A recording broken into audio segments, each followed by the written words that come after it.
तो गाइस मैंने एक्सपीरियंस कर लिया है Nvidia GeForce Now cloud gaming को in the Delhi event along with multiple people, multiple gamers and multiple creators. पूरे 2 दिन ये इवेंट चला, both the days are fun, लेकिन I am here for the main part and that part is cloud gaming really the future? तुमको क्या Nvidia GeForce Now की तरफ देखना भी चाहिए? प्राइसेस क्या है, तुमको किस एस्पेक्ट में खरीदना चाहिए, कब नहीं खरीदना चाहिए, सब कुछ के बारे में बात करेंगे। तो तुम लोग बस लाइक करके रख दो और वीडियो पूरा देखो। लेकिन let's start with a short summary उनके लिए जिनको पता नहीं है कि भाई एनवीडिया GeForce Now क्या है। ये एक क्लाउड गेमिंग सर्विस है जिसमें तुम्हारा गेम एक सर्वर के ऊपर चलता है और फिर इंटरनेट की हेल्प से तुम्हारे स्क्रीन पे दिखता है और तुम जो भी यहाँ पे कंट्रोल्स भेजते हो वो वापस से सर्वर पे जाता है, उसी हिसाब से गेम चलता है। तो अगर तुम्हारे पास हाई एंड हार्डवेयर नहीं है या फिर अगर तुम्हारे पास एक पीसी भी नहीं है, लेट्स से कि तुम्हारे पास बस एक एंड्रॉइड फोन है, लेट्स से कि तुम्हारे पास बस एक एप्पल है, लेट्स से कि तुम्हारे पास एक मैकबुक है जो मेरे पास यहाँ नहीं है, अभी बाहर रखा हुआ है, उन सभी डिवाइसेस पे तुम खेल सकते हो, even on smart TVs, tablet. अब let's talk about the pricing first, क्योंकि देखो 3 टीयर्स हैं। फ्री टीयर जो कि आया ही नहीं है अभी, नॉट अवेलेबल। उसके अगले वाला है परफॉर्मेंस टीयर जो कि तुमको मिल रहा है 999 रुपीज में 3 महीने के लिए। 1440 60 FPS तक का रेजोल्यूशन सपोर्ट करता है। But now comes the main part जो कि ये लोग बार बार एडवर्टाइज कर रहे हैं, विच इज RTX 5080 लेवल की परफॉर्मेंस। और वो वाला अल्टीमेट टीयर खरीदने के लिए तुमको चाहिए 2000 रुपए। ये भी तुम्हारा 2000 रुपए में 3 महीने चलने वाला है और स्ट्रीमिंग तुम कर सकते हो अप टू 5K 360 FPS की। दैट इज टू ओवरकिल भाई। जिन पे 5K मॉनिटर एंड एवरीथिंग खरीदने का पैसा है वो अब तक पीसी बना चुके होंगे। बट या फीचर है तो बढ़िया है। बाकी इसके ऊपर गेम्स खेलने के लिए तुमको अपना स्टीम अकाउंट या फिर एपिक अकाउंट या फिर कोई भी इस तरह का अकाउंट जिसके अंदर तुम्हारा गेम है वो लॉग इन करना पड़ेगा GeForce Now के ऊपर। और वो गेम जब तुम प्ले करोगे तो तुम्हारे स्टीम अकाउंट से या फिर एपिक अकाउंट से एक्सेस लिया जाएगा और वो गेम तुम्हारे सर्वर पर रन होने लगेगा। Now let's talk about the performance जो कि मैंने फर्स्ट हैंड एक्सपीरियंस किया है। तो देखो यार, तो GeForce Now का जो बूथ था ना उसमें अपने को मल्टीपल डिवाइसेस देखने को मिले थे। Forza Horizon 5 की जो कि लिटरली एक एंड्रॉइड फोन पे चल रहा था।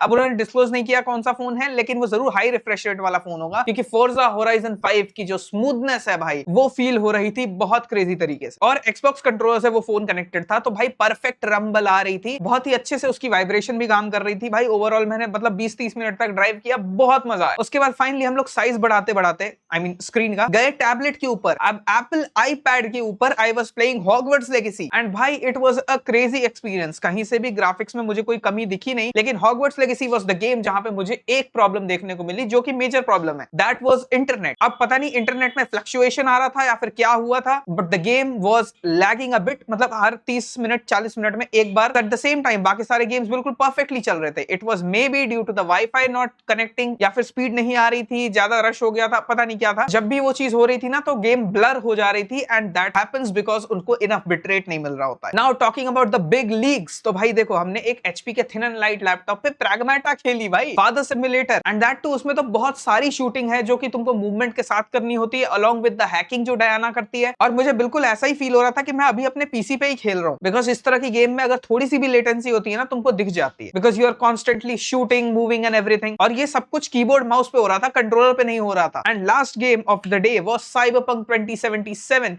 जो कि लिटरली चल रहा था एक मैकबुक एयर के ऊपर 13 इंच की स्क्रीन पे। I was playing Cyberpunk, it was looking sharp as hell. हमने कीबोर्ड माउस करके ही बंदे मारे, शूटिंग करी एंड एवरीथिंग, बहुत ही अलग अलग तरह की चीजें देखी। लोकल हार्डवेयर है, कोई तुम्हारा कमजोर हार्डवेयर है जो कि जिसके पंखे घूमने लगते हैं, जो कि खुद ही पिघलने लगता है, ऐसा कुछ GeForce Now में नहीं होने वाला है, क्योंकि तुम्हारा पीसी लैपटॉप हैंडल थोड़ी कर रहा है, वो तो सर्वर के थ्रू हैंडल होके आ रहा है। सो ये जो बाकी सारे क्लिप्स थे ये सब तुमने देख लिया होगा, तुमने भी जज कर लिया होगा। So now let's talk about the conclusion. First, if you have good internet, भाई देखो 50 Mbps की तुमको मिनिमम तो स्पीड चाहिए, मिनिमम होगी, उससे ऊपर रहेगा बेटर रहेगा, ठीक है। LAN इज प्रेफर्ड, वाईफाई पे भी चल जाता है, बट वाईफाई पे अगर ज्यादा लोग कनेक्टेड रहेंगे तो फिर लफड़ा होगा। You have to have your own games, Steam पे या फिर एपिक पे तुम्हारे फ्री वाले जो गेम्स होते हैं वो सब कुछ, लेकिन तुम्हारा खुद का ओन गेम होना चाहिए भाई। It is a very cheap option in comparison to PCs जिस पे इस लेवल की तुमको परफॉर्मेंस देखने को मिलेगी। 3 महीने में 2000 रुपए देने हैं। अगर तुम पे एपिक के फ्री गेम्स हैं तो तुमको गेम के पैसे नहीं लग रहे। अगर तुम स्टीम पे गेम्स खरीदते हो, तुम्हारी लाइब्रेरी है तो वो हमेशा ही तुम्हारे पास रहती है, तुम कोई भी गेम जो भी तुमको खरीदना है वो तुम वैसे भी खरीदते, राइट। तुम पे अपना